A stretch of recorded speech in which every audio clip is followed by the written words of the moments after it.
Sudah tiba masanya untuk kerajaan Malaysia menumpukan usaha yang lebih intensif bagi membangun wilayah Sabah dan Sarawak secara bahawa sambutan hari ulang tahun Republik Indonesia akan tetap dilangsungkan di IKN. Assalamualaikum warahmatullahi wabarakatuh. Halo semuanya, dimanapun berada, jumpa lagi bersama saya, Mbah Dul Channel. Gimana kabarnya teman-teman semua? Semoga selalu dalam keadaan sehat, selalu baik-baik saja. Semoga dipermudah dan diperlancar urusannya, aktivitasnya, dan semoga selalu dalam keadaan bahagia. Teman-teman, di sini ada video media Malaysia yang membahas tentang IKN. Begitu cepatnya Indonesia bisa membangun IKN dan jadi peluang usaha bagi Malaysia. Yuk teman-teman, untuk mengetahuinya kita simak video ini sampai habis. Keberadaan IKN di Pulau Borneo ini menjadi perbincangan hangat di media dan kalangan tokoh di Malaysia. Mereka mengamati dengan cermat bagaimana Indonesia mampu mengembangkan sebuah kota baru dengan cepat dan efisien. Beberapa tokoh Malaysia memandang IKN sebagai potensi ancaman ekonomi karena bisa menarik investasi besar dan meningkatkan daya saing regional Indonesia. Namun, ada juga yang melihatnya sebagai peluang untuk memperkuat kerjasama bilateral antara Indonesia dan Malaysia, terutama dalam bidang ekonomi dan perdagangan. Sejarah tercatat buat Ibu Negara Baru Indonesia, Ibu Kota Nusantara atau IKN, apabila Presiden Joko Widodo hadir untuk bekerja secara simbolik di pejabat barunya. Serentak itu, beliau mengumumkan pejabat Presiden dinamakan sebagai Istana Garuda. Jokowi turut merasmikan jambatan baru, Jambatan Pulau Balang, yang menghubungkan IKN dengan Bandar Balikpapan. Beliau tiba dengan konvoi motosikal besar. Menurutnya, jambatan yang menelan belanja 1.43 trilion rupiah itu lancar dan selesa. Selain pelancaran itu, agenda utama hari pertama adalah mesyuarat rasmi berhubung perkembangan projek mega berkenaan. Pekerjaan besar menyangkut rentang waktu yang bisa 10 tahun, 15 tahun, 20 tahun. Ini bukan pekerjaan hanya setahun, 2 tahun. Banyak berpikir, kita ini ngejar-ngejar. Enggak, kita juga ngejar-ngejar pekerjaan sesuai dengan progres yang ada, sesuai dengan rencana-rencana yang ada. Tahapan 1 apa, nanti tahapan 2 apa. Beliau berkata demikian menjawab soalan berhubung kebimbangan ke atas isu kelewatan projek, kekurangan pelaburan asing, pengurusan dan isu tanah pribumi. Untuk rekod, IKN berkeluasan kira-kira 2 kali ganda saiz bandar New York, Amerika Syarikat. Ia dirancang menjadi bandar hijau futuristik yang berpusat di sekitar hutan dan taman yang menggunakan sumber tenaga boleh diperbaharui dan pengurusan sisa pintar. Ia bakal dirasmikan pada sambutan Hari Kemerdekaan ke-79 Republik itu pada 17 Ogos ini. Selain itu, Premier Sarawak menuntut pemerintah Malaysia untuk memberikan perhatian lebih kepada wilayah Sabah dan Sarawak agar tidak ketinggalan dengan Indonesia, khususnya IKN dan kota-kota di Kalimantan. Baik, menyentuh mengenai penempatan Ibu Kota Baru Nusantara di wilayah Kalimantan, Abang Jo berkata ia menuntut Malaysia memberi tumpuan yang lebih kepada wilayah Sabah dan Sarawak. Ujarnya fokus pembangunan ini penting agar kedua-dua negeri di Borneo itu tidak ketinggalan. Ketika negara kita sedang mengorak langkah untuk membangunkan wilayah masing-masing, Sarawak dan Sabah perlu juga diberi keutamaan oleh kerajaan persekutuan supaya wilayah-wilayah Malaysia dan Borneo mampu menyayangi perkembangan di negara jiran tahu.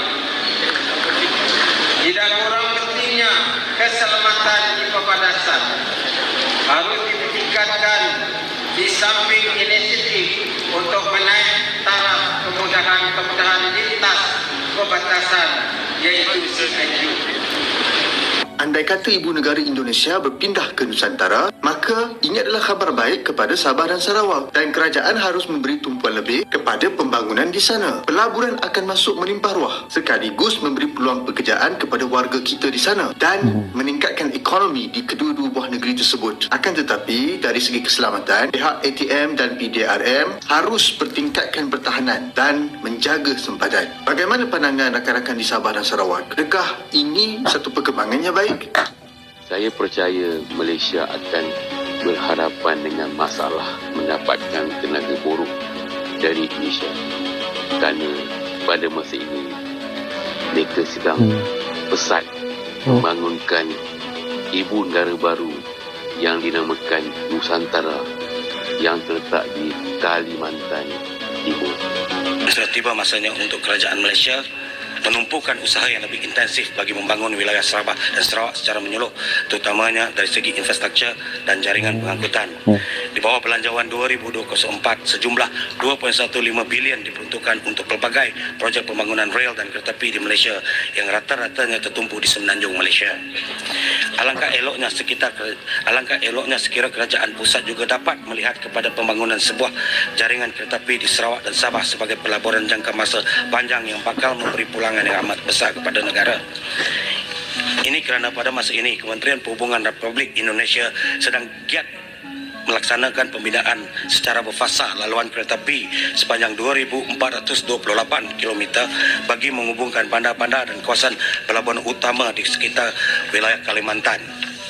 Dan saya laporkan kepada Wakil Presiden bahwa ART rolling stocknya sudah ada di Balikpapan. Jadi kalau mau lihat besok sama saya boleh di Balikpapan, dan itu akan diuji coba. Insya Allah tanggal 5 sudah mulai uji coba. Skema apa yang kita lakukan dengan perusahaan dari China itu, yaitu mereka memberikan layanan gratis pada kita.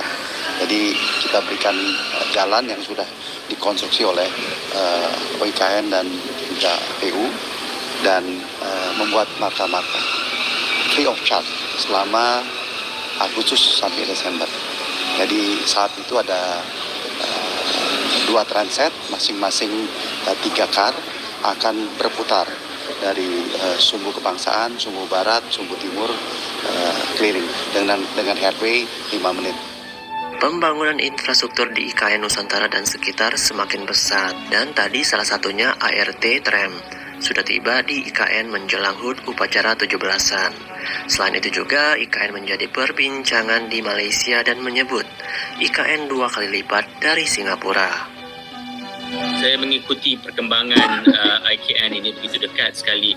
Ini merupakan satu langkah, saya mengatakannya pencitraan lah ya, langkah untuk memastikan persepsi publik itu masih kekal yakin akan kelangsungan projek IKN ini. Ini merupakan satu yang simbolik. Tidak sebenarnya di mana lokasi Presiden bekerja itu tidak begitu penting asalkan Presiden itu bekerja. Tetapi apa yang jelas yang ingin disampaikan oleh Presiden Jokowi di dalam baki 3 bulan lebih ini menjadi Presiden Republik Indonesia adalah bahawa apa yang dijanjikan sebelum ini, apa yang dikabarkan sebelum ini dapat ditepati. Sudah tentu banyak halangan dan kekangan yang terpaksa dihadapi dalam membina satu mega city yang baru seperti ini ya, kerana saiznya IKN ini seperti mana yang kita tahu lebih 2 kali ganda saiz Singapura, iaitu lebih 2,000 km di dalam kawasan yang berhutan. Jadi konsep yang ingin dibangunkan oleh pemerintah kerajaan Indonesia ialah satu bandar mega city untuk masa depan yang dibina di dalam hutan. Jadi sudah tentu cabaran membina environment sebegini ialah sesuatu yang agak sulit. Jadi apa yang penting, Presiden sudah mula berkantor, sudah mula bekerja dari sana, dan juga dikatakan bahawa sambutan hari ulang tahun Republik Indonesia akan tetap dilangsungkan di IKN seperti mana yang dijadualkan. Jadi ini adalah confidence booster saya rasa untuk mega projek pemindahan ibu kota Indonesia. Dengan adanya pembangunan IKN di Kalimantan, para tokoh Malaysia berharap pemerintah pusat untuk meningkatkan pembangunan di Sabah dan Sarawak. Nah, semoga video tadi menjadi informasi dan bermanfaat untuk teman-teman semua. Oke, saya minta undur diri. Wassalamualaikum warahmatullahi wabarakatuh.